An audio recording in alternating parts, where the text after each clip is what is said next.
Indian men's cricket team captain Rohit Sharma lighting up netizens, everyone hopping about, picking and dissecting every little thing that he said on that podcast to one of his first skippers, Adam Gilchrist, the Aussie cricketer who used to captain the Hyderabad franchise under its previous owners, where Rohit played. But seriously, guys, no spicy stuff there, don't stress.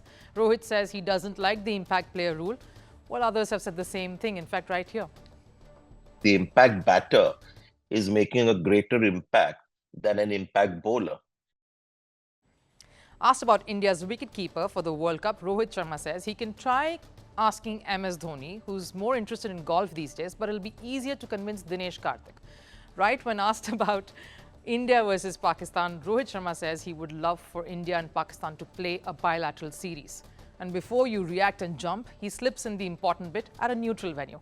So Gilchrist could be his first IPL skipper, but no beans spilled here. He's too smart for that, Rohit Sharma. But I can understand why the Indian skipper would say neutral venue for India versus Pakistan, because this is what happened last night when New Zealand took on Pakistan in the first T20 at Rawalpindi. The match got called off thanks to the showers.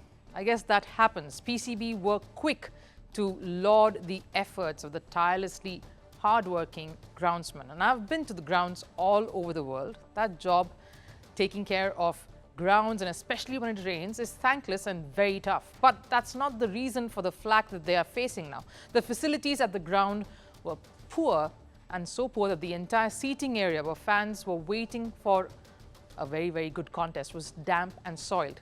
It didn't help that there was no roof anywhere over the stands, so fans were spotted covering themselves with plastic sheets to keep them dry as much as they could.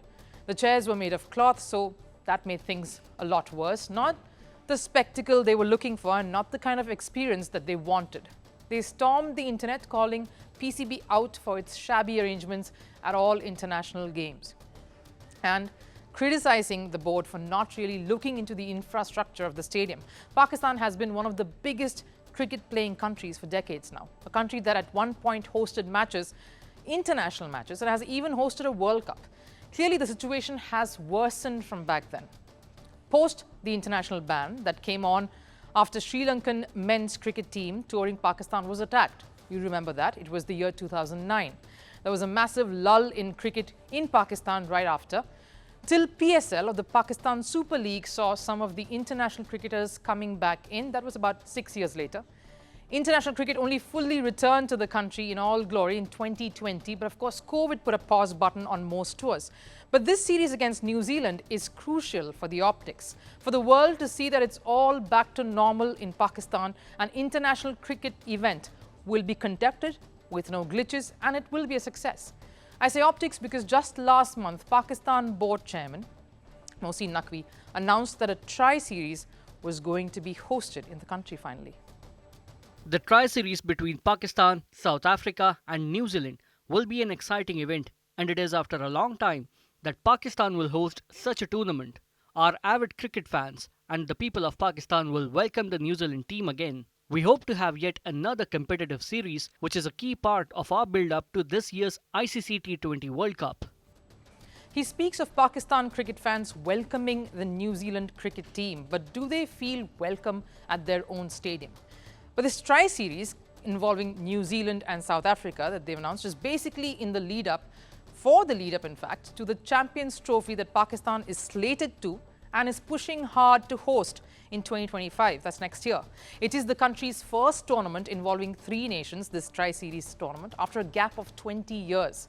After 20 years, this will be the first mega event.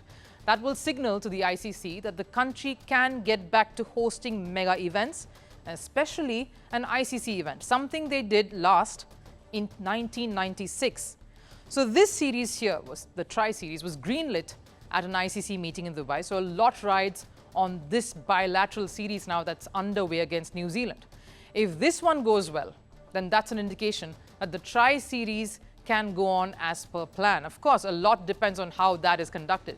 If things go smoothly there, PCB and Pakistan gets a step closer to hosting an ICC event. But the way in which such an international stadium crumbled under showers in the first T20, with the fans getting the bitter end of the deal, does throw a spanner in the works for Pakistan. And speaking of which, the captaincy issue is another matter that is becoming one of global concern and pretty much a thorn in the flesh for every Pakistan cricket fan as well as the country, with the T20 World Cup around the corner.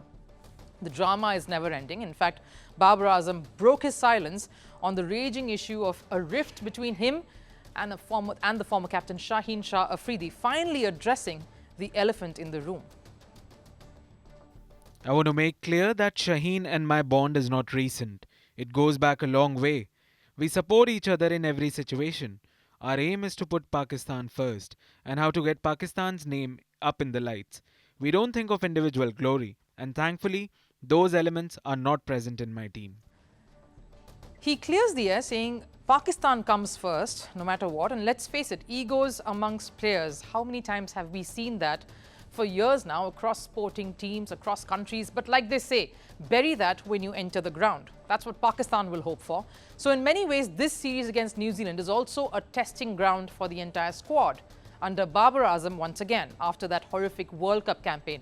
With retired players like Mohammad Amir coming back into the fold, how well will they perform? How well will they gel? So a litmus test of every kind, that is if the matches do take place as per plans.